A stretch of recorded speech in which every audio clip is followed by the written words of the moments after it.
About 2 years ago, I made a video talking about Black women's history in exotic dance, and I felt like, well, I was pretty proud of the video, but since revisiting it, I do feel that there are parts of the video that could have been padded out more, and I've learned a lot more about that history that I felt could help pad the video out a little bit in places that were a little thin.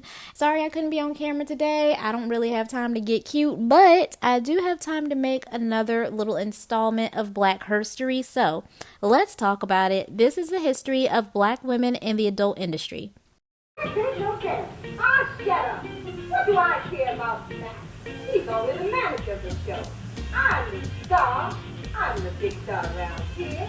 Nobody tells me what to do. I tell them. A house is residential with a lot of rented rooms. And they cram it full of beaten up, broken down characters from the back streets of Paul and let them go rent crazy. Why don't you hold the slipper in your hand? You know, the Cinderella slipper. It would give you more showmanship. And inside of the slipper, you could have all the letters written out. Oh. It's good, Indiana. Gosh, I never thought I'd be lucky enough to run anybody like you. Glad you enjoyed your vacation.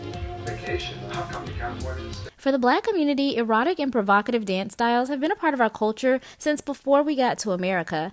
In fact, exotic dance in the Black community has only continued to evolve with each decade. Starting in the 1890s, when blues musician Ike H would throw parties in his basement club in which Black men and women would be up all night dancing, drinking, and singing. In fact, according to Ike, if you could sing or dance, you were welcome to perform at Ike's. And so it was from here that rump-shaking, chest-shimmying moves, likely passed down from our not-so-distant African ancestors, would run rampant in the underground dance clubs as women would perform a dance called the hoochie coochie, dancing between tables while shimmying their chests. According to the folks who were there, the women would shimmy from table to table, jiggling like jello on a plate. Later on, promoters who had seen Ike's parties would bite his style of entertainment and take it to white audiences. In Whitelandia, USA, belly dance was sweeping the nation. It had debuted at the 1893 World's Fair in Chicago by a dancer by the name of Little Egypt. It's important to note that an obsession with Orientalism and Middle Eastern culture was kind of coming into fashion, both because of this, but also because of archaeological discoveries that were happening in Egypt and places like that. And so it wasn't uncommon to see burlesque dancers on the main stages of wherever performing these dances for white audiences. Along with the early stages of what would today be considered working the floor, Black women were working the poles with traveling circuses and road shows. These body acts would include scantily clad, at least for the time, women who would utilize the poles that held up the tents to climb, spin, and strike poses, or just grind against them suggestively during bump and grind acts. Not at all unlike what we see in modern exotic dancing. One such woman was famed blues singer Ethel Waters, who, before she became the singer, actress, and comedian most of us know her to be, was a long-legged, svelte young woman with a charismatic megawatt smile and stage presence that enticed male attendees. Because of Ethel's then tall and slim figure, she was known as Sweet Mama Stringbean, and according to her, she moved her hips like whirling dervishes. Sweet Mama Stringbean's shimmy and hips also apparently caught the attention of legendary Black boxer Jack Johnson, making her one of the few Black women to catch the snow bunny hunter's eye. This wouldn't be the last well-known Black entertainer who made the transition from exotic dance to a more respectable fame. Black vaudeville burlesque dancers like Dora Dean Babbage were heralded for their beauty and voluptuous full figures while being simultaneously criticized for showing their bare calves. Which is ironic because oftentimes their counterparts, the Black burlesque dancers of the Moulin Rouge and other types of shows, would have their entire legs out and were even said to be flashing a kitty cat. But we all know Black women's bodies are the single most dangerous things on this earth, and everybody has to be protected from them via unnecessary policing of our bodily autonomy. Hey, that's a conversation for another day. Meanwhile, the popular and risque Salome dance, which has swept Whitelandia precisely because of its provocative nature, had to be approached with a conservative restraint by Overton Walker, one of the most popular dances of the 19th century.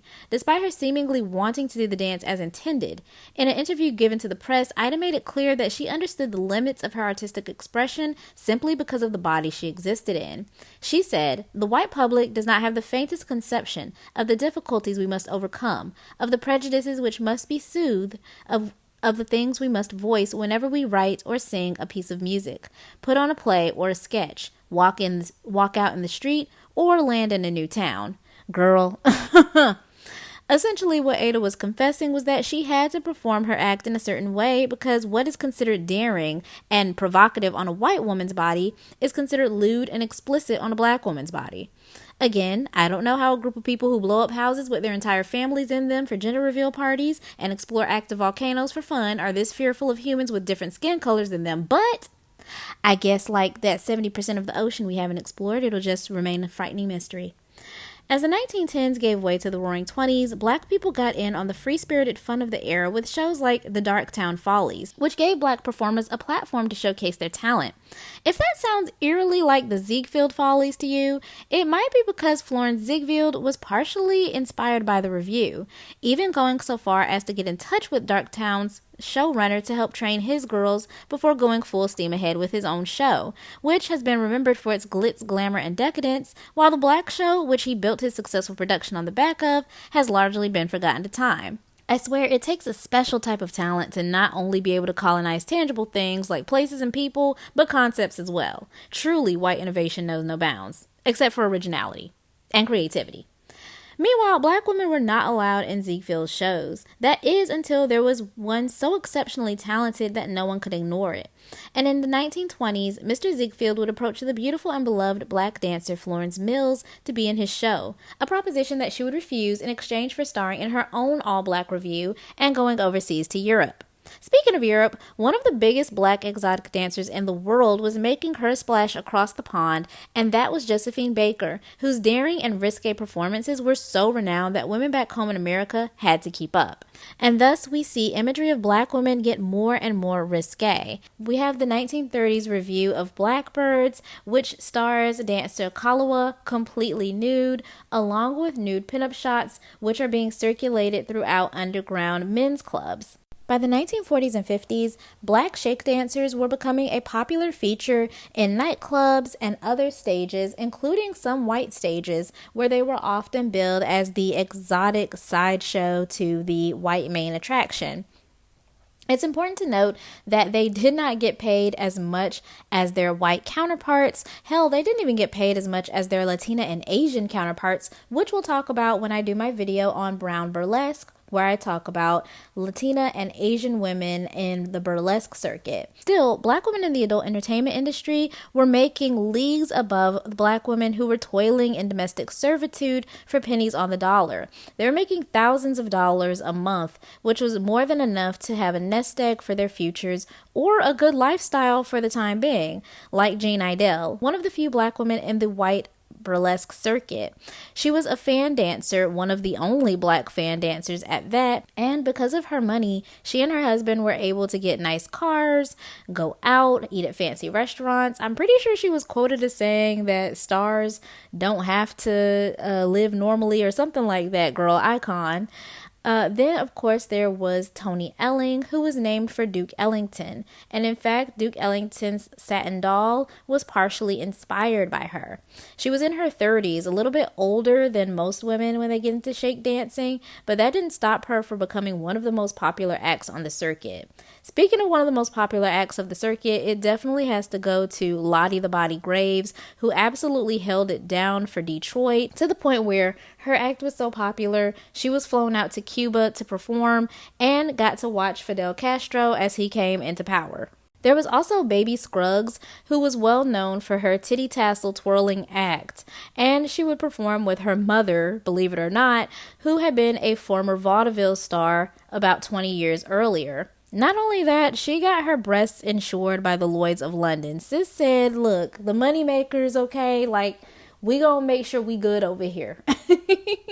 Women like Saji Jackson would incorporate other dance styles such as belly dance into their choreography for a more sensual take on shake dancing, while Lottie the Body, who was a trained dancer, incorporated actual training and technique into her dance styles. And then you had women like Miss Topsy's fine ass, who I don't really know what she did, but like, look at her.